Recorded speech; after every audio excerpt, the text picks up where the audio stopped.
नमस्कार दोस्तों, मैं राकेश वर्मा आप सभी का स्वागत करता हूं आपके अपने परिवार एसएन गुरुकुल पर। दोस्तों, नियोजित शिक्षकों का दस्तावेज सत्यापन का कार्य आरंभ कर दिए गए हैं। आप सभी को मैं बार-बार अवगत कराते रहा हूं, आगाह करते रहा हूं कि जिस प्रकार के बीपीएससी टीआरई 1 और टीआरई 2 के द्वारा नवनियुक्त शिक्षकों का जांच प्रक्रिया चल रहे हैं, जिन-जिन नए-नए तकनीकों, हथकंडों का इस्तेमाल किया जा रहा है फर्जीवाड़े पर रोक लगाने के लिए, फर्जी शिक्षकों को बाहर निकालने के लिए, उसी प्रकार से उन सभी प्रक्रियाओं से सभी नियोजित शिक्षकों को गुजरना होगा। जिससे लेकर के न जाने आप कमेंट बॉक्स में क्या कौन-कौन सी बातें लिखते रहे हैं, अब आपके समक्ष जो है प्रत्यक्ष रूप से सामने देखने को मिल रहा है। साथियों, मैंने आपको बताया है कि नियोजित शिक्षकों का जो सक्षमता परीक्षा है, वह सक्षमता परीक्षा तो एक मात्र बहाना है, मुख्य मकसद फर्जीवाड़े पर रोक लगाना और फर्जी शिक्षकों को हटाना है। साथियों, जो भी नियोजित शिक्षक है उन्हें सक्षमता परीक्षा से पूर्व ई-शिक्षा कोष पोर्टल पर उन्हें अपने बारे में सारे विवरण जैसे कि शिक्षक, शिक्षिका का नाम, उनका पोस्टिंग किस विद्यालय में है, किस विषय से हैं, साथ ही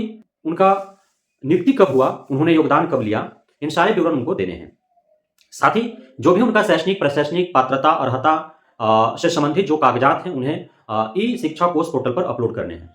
जो-जो डॉक्यूमेंट्स वो अपलोड करेंगे वो सारे डॉक्यूमेंट्स का हार्ड कॉपी भी प्रधानाध्यापक के माध्यम से उपलब्ध कराने हैं बीआरसी में। और जो भी डॉक्यूमेंट्स वो देंगे, जो अपलोड करेंगे वो सारे डॉक्यूमेंट्स उन्हें देने हैं और जो भी डॉक्यूमेंट्स वो बीआरसी को देंगे प्रधानाध्यापक के माध्यम से वो सभी स्व अभिप्रमाणित होंगे। तो इस प्रकार से डॉक्यूमेंट्स आपको पुनः लिए जा रहे हैं। साथ ही वेबसाइट पर शिक्षा कोष पोर्टल भी अपलोड किए जा रहे हैं। अब जो है इसमें हजारों के तादाद में लगभग 3.5 लाख, पौने 4 लाख के आसपास जो नियोजित शिक्षक हैं, उसमें 50,000 से भी अधिक पूरे बिहार भर की यदि बात करें तो फर्जी शिक्षक हैं। और अब उन्हें बाहर कैसे निकाला जाए, इसको लेकर के शिक्षा विभाग कमर कस चुकी है। अब जो है जो फर्जी दस्तावेज के आधार पर जो नियोजित हुए होंगे, चाहे वो जिस भी नियोजन इकाई से नियोजित हुए हों, जिला परिषद से हों, मुखिया से हों, या फिर पंचायत समिति से हों, प्रमुख से हों, या फिर आप जो है नगर निकाय से हों, चाहे नगर परिषद, नगर निगम, नगर पंचायत से हों, जिस भी आप निकाय से हैं, और सारे आपको जो है देने हैं कि किस निकाय से आपका नियोजन हुआ है, संकुल आपका कौन सा है, पुराना वाला संकुल आपको बताने हैं, किस संकुल में हुआ है वो संकुल आपको बताने हैं। तो ये सारे विवरण आपको देने हैं। अब जो है अब आप खुद समझिए कि आपका नियुक्ति कब हुआ था, वो तिथि भी आपको बताने हैं, और आपने योगदान कब दिया था वो तिथि भी आपको बताने हैं। अब उस समय भी आपने डॉक्यूमेंट्स दिया होगा जिसके आधार पर आपकी नियुक्ति हुई, आपने योगदान दिया। अब पुनः जो है आप डॉक्यूमेंट्स दे रहे हैं, ई शिक्षा कोष पोर्टल पर भी अपलोड कर रहे हैं और उसका हार्ड कॉपी भी स्व अभिप्रमाणित आप दे रहे हैं जिसका सत्यापन होगा। मैंने पूर्व में भी आपको अवगत कराया था कि छठे फेज में जो नियोजित शिक्षक हैं, दर्जनों शिक्षक जो है वो पकड़े गए हैं। वो थर्ड पार्टी से या किसी भी तरह से वो जो है डॉक्यूमेंट छपवा करके और बहाली ले लिए थे। अब उन पर कार्रवाइयां हो रही है। जब डॉक्यूमेंट्स उनका भेजा गया यूनिवर्सिटी तो वहां से पता चला कि कोई रिकॉर्ड ही मेंटेन नहीं है, कोई जब सूचना नहीं है उस यूनिवर्सिटी को उन विद्यार्थियों के बारे में जो वहां से डॉक्यूमेंट्स जो है शिक्षा विभाग बिहार को दे करके और शिक्षक बने हैं, उसके बारे में कोई रिकॉर्ड नहीं है वहाँ। अब उन पर जो है तलवारें लटक गई। अब उनको कारण बताओ नोटिस भेज दिया गया। उन्हें पूछा गया कि बताइए आपका नियुक्ति क्यों नहीं रद्द किया जाए, आपकी क्यों नहीं कानूनी कार्रवाई किया जाए। उसी प्रकार से अब जो है निरंतर आपको खबरें देखने को मिलेंगे। बस कुछ ही दिन शेष रह गए हैं।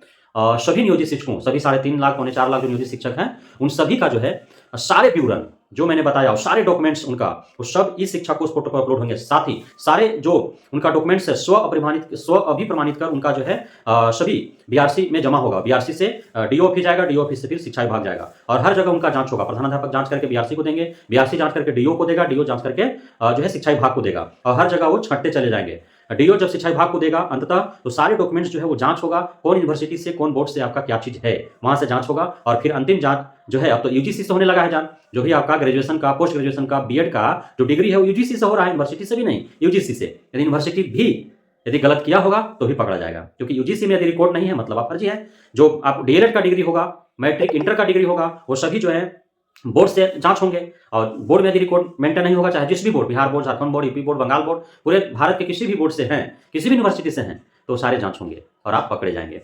अब है कि जिस समय उनका नियुक्ति हुआ था वहां पे वो फर्जी डॉक्यूमेंट्स दे करके यदि वो बहाल हो गए होंगे या फिर वो सीटेट में अपना नंबर बढ़ा करके बहाल हो गए होंगे, जो भी टेट दिए होंगे, बीटेट या सीटेट या एसटेट जो भी है वो नंबर बढ़ा करके जो है वो बहाल हो गए होंगे। उस समय जो है बहुत बड़ी प्रक्रिया में जांच नहीं हो रहा था, बहुत घोलमेल हुआ है, पैसा दे करके एक आध नंबर कम है तो बहाली ले लिया है। अब सब जांच होगा। अब सीटेट जो किए हैं तो सीटेट विभाग से जांच होगा, एस्टेट जो किए हैं वो बिहार बोर्ड का खुद है, वो खुद जो है वहां से जांच होगा। अब टाइप कैफे में जाकर के एडिट करवा लिए होंगे तो पकड़े ही जाएंगे। कोई जो है फर्जी जाति प्रमाण पत्र, स्थानीय प्रमाण पत्र, दिव्यांगता प्रमाण पत्र के आधार पर जो बहाली लिया होगा वो सब पकड़ा जाएगा, है कि नहीं। अब नियुक्ति हुआ था उस समय कुछ और डॉक्यूमेंट्स दे रहे हैं, अब बाद में आप बनवा लिए होंगे डॉक्यूमेंट्स, तो आप नियुक्ति तिथि और योगदान तिथि आपका पोर्टल पर उपलब्ध रहेंगे। उस समय मैच किए जाएंगे कि आपका नियुक्ति होने के पूर्व का डॉक्यूमेंट्स है कि बाद का डॉक्यूमेंट्स है। यदि नियुक्ति होने के पूर्व का जिस जो भी आपका ग्रेड में, जिस ग्रेड में आपका सिलेक्शन हुआ है, तो उस ग्रेड का योग्यता अर्हता क्या है, तो वो आपका नियुक्ति से पूर्व का होना चाहिए। यदि वो नियुक्ति के बाद का होगा तो फिर आप ऐसे ही पकड़े जाएंगे कि आप फर्जी हैं। उस समय कैसे आपका बहाली हो गया, बाद का डॉक्यूमेंट्स कैसे आपके पास है, तो समस्या उत्पन्न होगी। अब जो है मान लीजिए उस समय किसी प्रकार आप लेन देन हेन देन प्रकार करके आप घुस गए। अब उसके बाद जो है आपने डॉक्यूमेंट्स अरेंज किया, अब बैक डेट में आपने कराया होगा, खरीदा होगा डॉक्यूमेंट्स, तो वो सारे फर्जी होते हैं। जो बैक डेट में डॉक्यूमेंट्स बनता है और जो खरीदे जाते हैं थर्ड पार्टी के द्वारा डॉक्यूमेंट्स, वो लगभग 90% फर्जी होते हैं, विश्वसनीय होता ही नहीं है। क्योंकि वो जो यूनिवर्सिटी, जो प्राइवेट यूनिवर्सिटी से ज़्यादा खेल होता है इस तरह से, क्योंकि वो जो बिचौलिए होते हैं वो सीधा बोलते हैं कि खुद का यूनिवर्सिटी है, उसका सारा मेंटेन हो जाएगा, यूनिवर्सिटी से ही आपका जांच होगा, क्योंकि उस समय यूनिवर्सिटी से ही जांच होते थे, लेकिन अब यूजीसी से कर दिया है ना। तो अब यूनिवर्सिटी तक ही यदि सीमित होगा आपका जो डॉक्यूमेंट्स इशू हुआ है यूनिवर्सिटी से, और यूजीसी तक यदि रिकॉर्ड मेंटेन नहीं किया होगा, तो फिर आप पकड़े जाएंगे, है ना, आपका डॉक्यूमेंट जाली साबित हो जाएगा। तो सब पे खतरा मंडराने वाला है।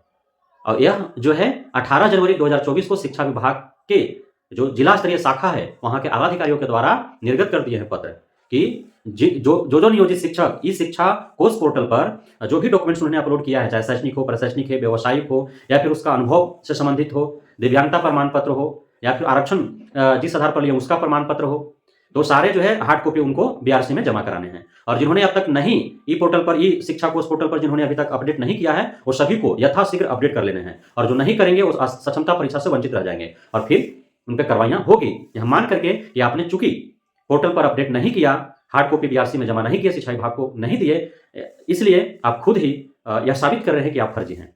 तो ये सारे कार्रवाई जो है आपको देखने को मिल रहे हैं, प्रारंभ हो गया है। आप प्रत्यक्ष रूप से प्रमाण देख लीजिए, इस वीडियो के अंत में लगा हुआ है।